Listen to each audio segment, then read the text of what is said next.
Would you rather your mid laner always roams literally all the time, but your jungler never ganks, or your jungler always ganks, but your mid laner never roams? Now for me personally, I feel a little bit depends on the meta, of course. If you have a meta where like the mid laner is the most powerful role and they're always roaming to your lane, that's great. But your jungler never ganking could also be kind of a little bit iffy, because like your mid laner is going to need to farm or something at some point, you know what I mean? And if it's a jungle strong meta, if they're always ganking, maybe they're never doing their camps. Like there are some cons to if someone's always at your lane. And on top of that, if they're always ganking and it goes wrong, then you're always basically maybe feeding your lane opponent. And that's actually pretty bad, actually. With that being said, I feel like, and mainly because I play bot lane, in which case sometimes bot lane's one of the most, if not the most important role, but sometimes if the solo laners can get ahead, then it doesn't matter so much down bottom. So like, I feel like if my jungler's always ganking but my mid laner's never roaming, but let's say my mid laner's like just botting the enemy mid in a 1v1, and same with my top laner, then if they're ganking all the time for us and we're even kind of going even, we probably win the game. If we're winning, we probably definitely win the game. And if we're losing, both of our solo laners are so far ahead regardless. And I'm usually playing a late game scaling something like Jinx, so I'll just worry about scaling back up and being relevant later anyways, versus playing something early game and falling off. So I'm going to go with jungler always ganks, but mid laner never roams. But I feel like that one's a bit more up in the air. Also, if you play mid lane, that probably is a bit, different kind of a question for you anyways. Would you rather every time you use your passive, it's a random champion's passive, or every time you use your ultimate, it's a random champion's ultimate? So pretty much if you were playing, say, Zed, and you went to press R, it might be Nautilus's R, it could be Malzahar's R, it could be Nidalee's R, and suddenly you're a ninja cat. Like, that's what it means by random. Or with passives, right? Like, let's say you're playing AD carry, it could suddenly be Draven's passive when you go and cash in, it could be Jinx's passive, and you suddenly take off running. It could be Kog'Maw's passive, and you suddenly die and explode, even though you actually weren't taking fatal damage. I personally kind of like the idea of the ultimate kind of being random, just because I feel like that would break the game a lot worse, right?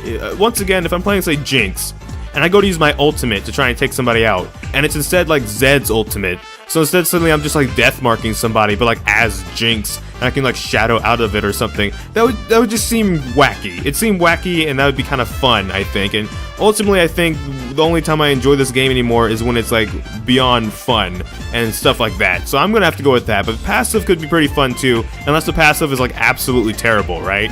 Like maybe if it's a good passive, especially with the champion you're playing, or let's say you're playing like a Vi or something, and you get like Braum's passive, that could be pretty fun, because then you already have Dead Blows too. Cool, but if you got like a completely useless one,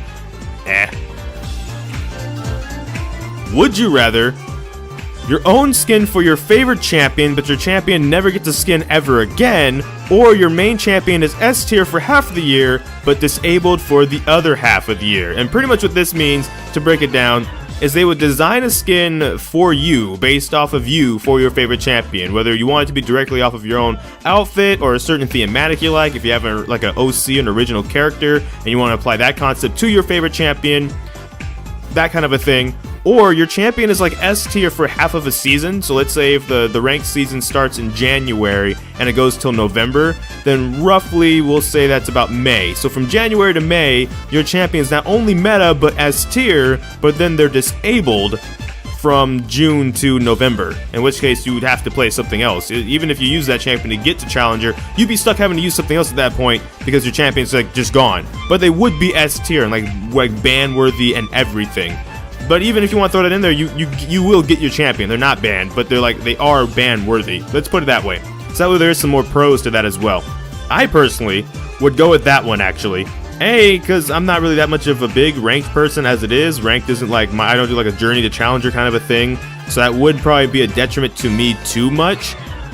Because I kind of like the skins that have been made for Jinx so far. I don't think making like a ggGetJinxed like Jinx skin would not be cool, but at the same time, I'm kind of more curious and excited about the unknown of what they will suddenly just create suddenly that pops up, versus not only knowing what's coming, and then it would be cool, but then Jinx would like never get a skin ever again.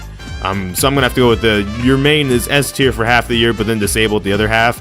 Also because autofill exists, it's not like I'm not gonna have to learn how to play other champions anyway. So I feel like that's a bit more in line with realism, but still. Would you rather your FPS increases for every CS you get, or your ping decreases for every CS you get. This one's a little bit dependent on like where you are relative to the server, I feel a little bit, right? If you already have good FPS and ping, this is really not a good question probably for you at all, because you probably maybe don't care so much. But if you have even kind of like bad ping or ping drops, or FPS drops as to say, if you can CS, or maybe this would encourage you to learn to CS, then suddenly you can increase it.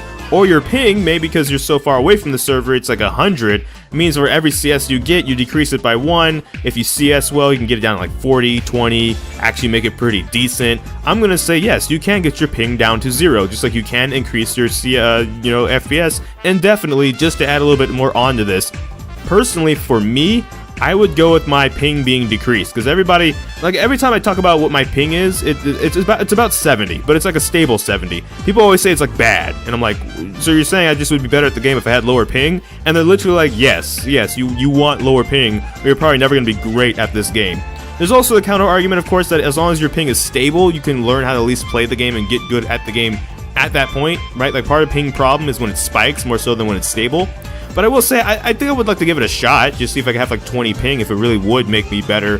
Those times when I thought I flashed in time, but it was delayed, maybe that was part of the reason, and as such I live those times, don't die, and turn things around. Who knows? I want to try it. My FPS, for the most part, is usually pretty stable and not that bad, so I'll take the ping. Would you rather the game is never balanced, yet always fun, or the game is always balanced, but never fun? One of the biggest things people like to complain about is balance, the balanced team, stuff like that. Well, what if the game was always balanced, but as such never fun? By balance, you'd have to play the things that are meta due to the balance, and as such, maybe that's not always as fun for you. While if the game is never balanced, but it's always fun, it means, yeah, the things that people like to hate on, like Zoe and stuff, is relevant and around, but for some reason, through other means, other champions and items and metas, the game's still fun to you anyways. So I'm going to go with that one personally, because if I'm not having fun with the game, I don't want to play the game, amongst some other things, of course, but that's also definitely been one of the things that's been a driving force for me in Season 8, is how fun the game is. If the fun's not there, I'm not really feeling it, so I'm definitely going for never balanced, but always, like, always fun. I feel like that's like a win-win, right? Because even if it's not balanced, if you're having fun, it must be like Earth, but like not Earth. I don't know, but yeah. Would you rather play a toxic-free league or play a bug-free league? A league with no more bugs ever again, absolutely, but of course there's still the toxicity. Or play with no toxicity literally ever again, but like the bugs are still around. So like Mordekaiser is still unfortunately Mordekaiser. Personally, I'm gonna go with the toxic-free league, because that stuff is just draining after a while. Like that is part of it. After years and years, it gets kind of annoying and draining, even if it doesn't get to you, right? It's sometimes something you just don't necessarily want to deal with. Like maybe you game casually, or to veg out, or to relax, or whatever after a stressful day. You don't get on to then get back into another stressful situation after going through like an 8-hour work shift or something, right? Like, I don't know, and that could be just me. Like some people are like, maybe they are toxic, they feel, because of bugs. So if they eliminated bugs, they would be, no one would be toxic or whatever. Personally, I'm gonna go with the toxic free league, just because let's just get rid of that. Bugs are probably always gonna be a thing whenever a new patch comes in. So it's like, even if they eliminate all the bugs right now, I don't know. That's just me, whatever. Would you rather play with eye tracking or using voice? In other words, there's the whole eye tracking technology. You may have seen it, you may have not, where you use your eyes to, and the computer will track where your eyes are going. And as such, the computer would then track your eyes, and that's how you would move your champion.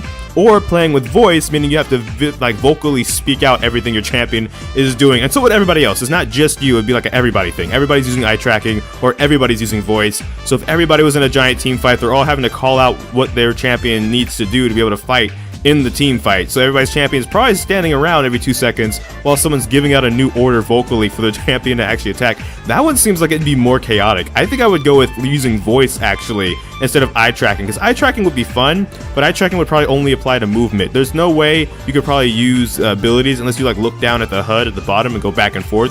That one could equally be as chaotic, though, if we're gonna add that. I'm gonna add that just for the sake of. Actually, in that case, I'm gonna use eye tracking, because that would be kind of like, that would be, no, yeah, that would be, I think that would be more chaotic. I think that would be more chaotic, but voice would be equal. I'd go either or on these ones, but I'll say I for a definitive answer, but you could go either way. And then finally, would you rather delete as many champions as you want, but for each champion you delete, a champion you like is deleted also.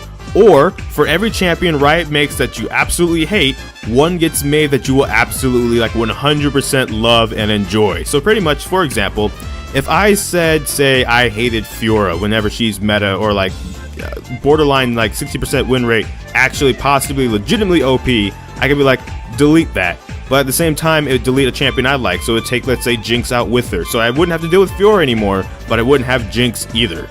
Versus the other one is like, if they made another Zoe that the community would love to hate, they'd also be another champion afterwards that, like, those same people that hate Zoe would absolutely love playing. So even though Zoe would be a thing, here's like Zero, that would be something that everybody loved to play, or at least those people love to play. So it would kind of balance out, and, you know, hey, there's this that I dislike, but I love this, so it's all good.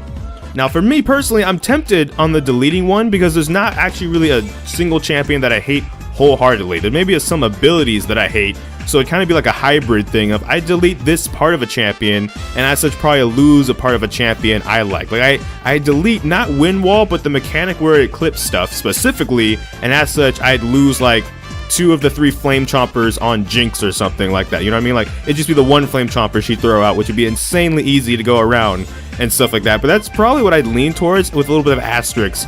Versus for every champion Riot makes you hate, one gets made that you enjoy. I haven't really hated a champion fully in a long... I really actually don't. It's really maybe like one ability at best on a champion that I dislike versus the entirety of a champion. So that one really doesn't apply to me, but it could apply to other people. But I'm probably going with the first one with a little bit of a mix there. Like let's get rid of the healing on Fiora's ultimate as AoE and make it like a single thing, just her heals. And as such, on Jinx's ultimate, it's no longer AoE, it's single target, like it's something like that, you know what I mean? So that's what I do, and that was this episode of Would You Rather League of Legends Edition.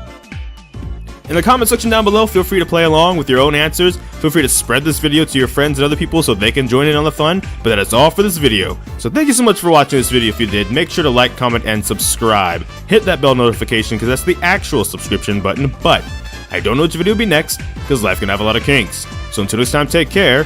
GG, get jinxed. Thank you for watching and enjoy pizza responsibly.